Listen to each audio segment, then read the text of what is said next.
Bismillahirrahmanirrahim. Assalamualaikum warahmatullahi wabarakatuh. Perkenalkan, nama saya Muhammad Fadil dan di sini saya akan menjelaskan salah satu materi dari mata kuliah sejarah peradaban Islam, yaitu peradaban Islam pada masa dinasti lokal dan masa sejarah akhir Abbasiyah. Yang pertama, terpecahnya Bani Abbasiyah menjadi dinasti-dinasti lokal. Pada awal periode, Abbasiyah mengalami kejayaan, akan tetapi persoalan-persoalan politik telah menyebabkan keruntuhan dinasti Bani Abbasiyah di kemudian hari. Dengan adanya perselisihan tersebut, disintegrasi tidak dapat dielakkan. Banyak dinasti-dinasti yang memerdekakan diri dari Baghdad sesuai dengan kebangsaan masing-masing dan mendirikan sebuah dinasti baru. Berdirinya dinasti ini bermula menjelang ketika abad ke-10, ketika kekuasaan Bani Abbasiyah di Baghdad mulai melemah dan nilai kekuasaannya yang luas tidak terkoordinir dengan baik. Lalu yang kedua, dinasti Aghlabiyah. Aghlabiyah merupakan dinasti kecil pada masa Abbasiyah yang para penguasanya berasal dari keluarga Bani Al-Aghlab, sehingga dinasti tersebut dinamakan Aghlabiyah. Pendiri dinasti ini adalah Ibrahim bin Al-Aghlab pada tahun 800 Masehi.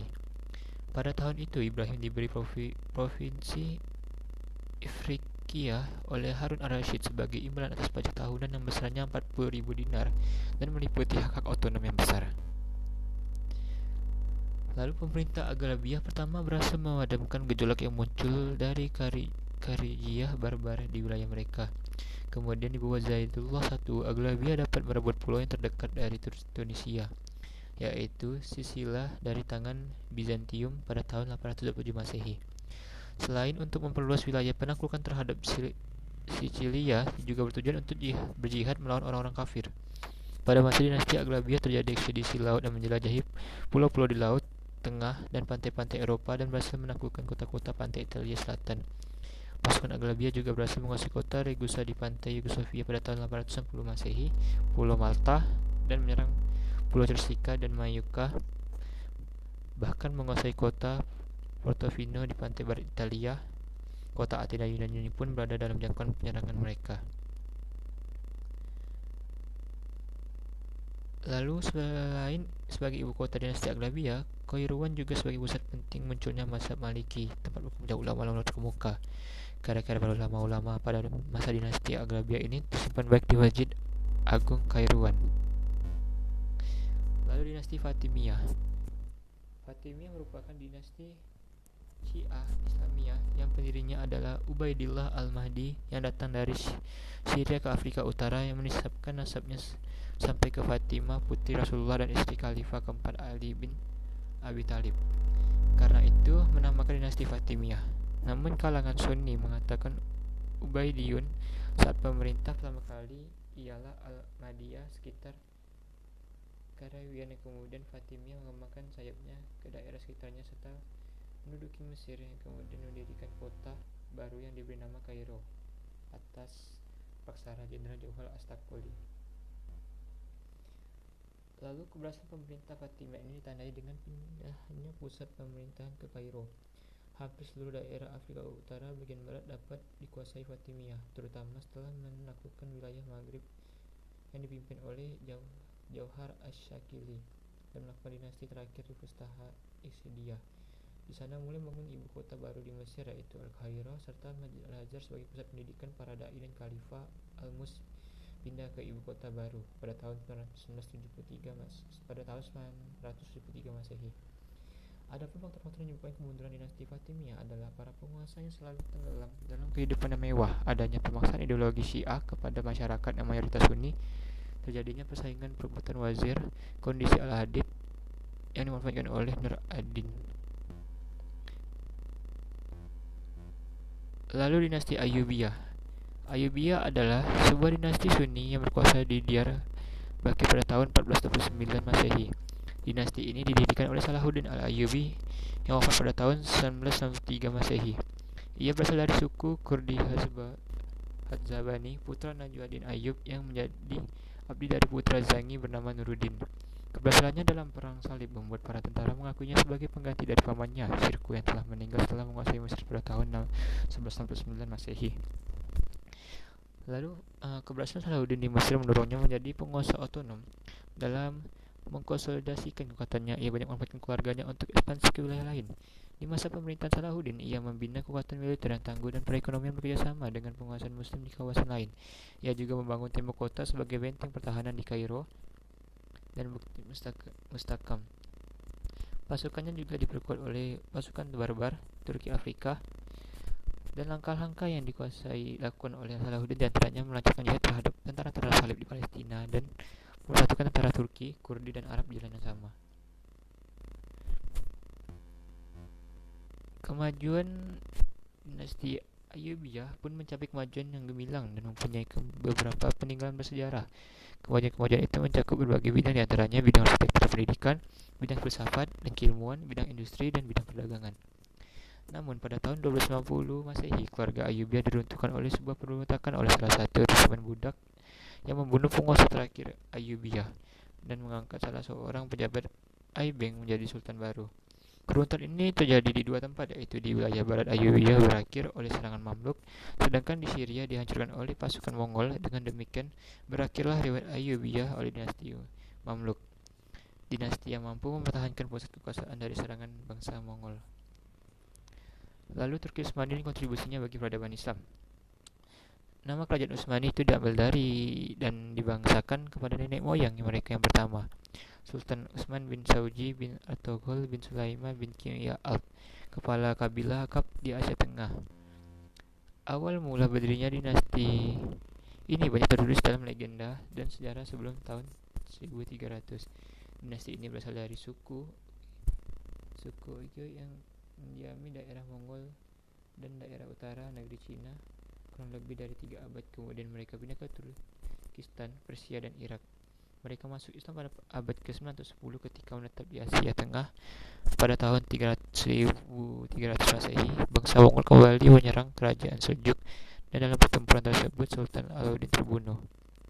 Setelah wafat Sultan Alauddin tersebut, Utsman mempromosikan kemerdekaannya dan berkuasa penuh atas daerah yang didudukinya. Penguasa pertamanya adalah Utsman, yang sering disebut Utsman I.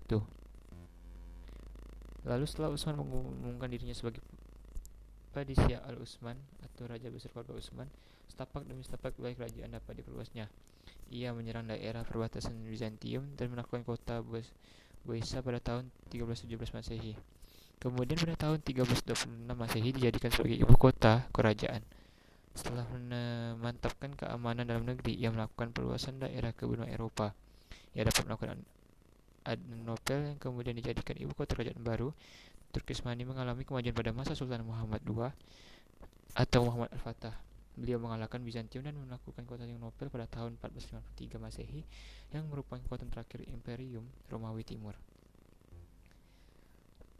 Lalu kemajuan dan perkembangan wilayah kerajaan Utsmani yang luas berlangsung dengan cepat dan diikuti oleh kemajuan-kemajuan dalam bidang-bidang kehidupan yang penting, diantaranya bidang kemiliteran pemerintahan, bidang ilmu pengetahuan budaya, dan bidang keagamaan. Lalu kemajuan-kemajuan dan politik kerajaan Turki Utsmani tersebut tidak terlepas pada kelebihan-kelebihan yang dimilikinya. Antara lain, mereka adalah bangsa yang penuh semangat, berjiwa besar dan giat. Mereka memiliki kekuatan militer yang besar dan mereka menghuni tempat yang strategis, yaitu Konstantinopel. Pemerintah Turki masa pasca Sulaiman banyak terjadi kekacauan yang menyebabkan kemunduran dalam mempertahankan Turki Utsmani. Hal ini dikarenakan banyaknya berganti pemimpin atau penguasa yang hanya memperebutkan jabatan tanpa memikirkan langkah-langkah yang selanjutnya yang lebih terarah pada tegaknya kerajaan Utsmani. Selain faktor di atas, ada juga faktor-faktor yang menyebabkan kerajaan Utsmani mengalami kemunduran, diantaranya adalah wilayah kekuasaan yang sangat luas, heterogenitas penduduk, dan kelemahan para penguasa. Lalu kerajaan Safawi di Persia. Kerajaan Safawi berasal dari sebuah gerakan tarekat yang berdiri di daerah Arabil, kota Azerbaijan. Tarekat ini bernama Safawi sesuai dengan nama pendirinya, Safi ad-Din, salah satu keturunan Imam Syiah yang ke-6.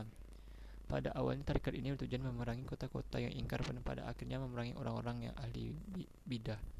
Tarekat ini menjadi semakin penting setelah ia mengubah bentuk tarekat itu dari pengajian tasawuf murni yang bersifat lokal menjadi gerakan keagamaan yang besar pengaruhnya di Persia. Lalu langkah-langkah yang ditempuh oleh Abbas I dalam rangka memulihkan kerajaan Safawi adalah berusaha menghilangkan dominasi pasukan Kizilbash dengan cara membentuk pasukan baru yang berasal dari budak-budak dan tawanan perang bangsa Georgia, Armenia, dan Circassia. Masa kekuasaan Abbas I merupakan puncak kejayaan kerajaan Safawi. Ia berhasil mengatasi gejolak politik dalam negeri yang mengganggu stabilitas negara dan sekaligus berhasil merebut kembali beberapa wilayah kekuasaan yang pernah direbut oleh kerajaan lain seperti Tabriz, Sirwan, dan sebagainya. Lalu Raja Safi Mirzas menjadi salah satu penyebab kemunduran Safawi karena dia seorang raja yang lemah dan sangat kejam terhadap pembesar-pembesar kerajaan. Di lain sisi, dia juga seorang penyuh buruh yang akhirnya mengakibatkan mundurnya kemajuan-kemajuan yang telah diperoleh dalam pemerintahan sebelumnya. Adapun sebab-sebab kemunduran dan kehancuran kerajaan Safawi adalah konflik yang berkepanjangan dengan kerajaan Utsmani, terjadi dekadensi moral yang melanda sebagian pemimpin kerajaan Safawi, dan pasukan Gulam yang dibentuk oleh satu yang tidak memiliki semangat perjuangan yang tinggi. Lalu fakta historis Islam di Mongol.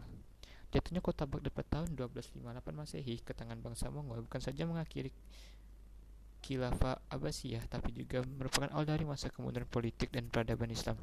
Mereka terkenal sebagai bangsa penakluk yang berhasil menaklukkan dataran Asia Timur sampai Asia Barat.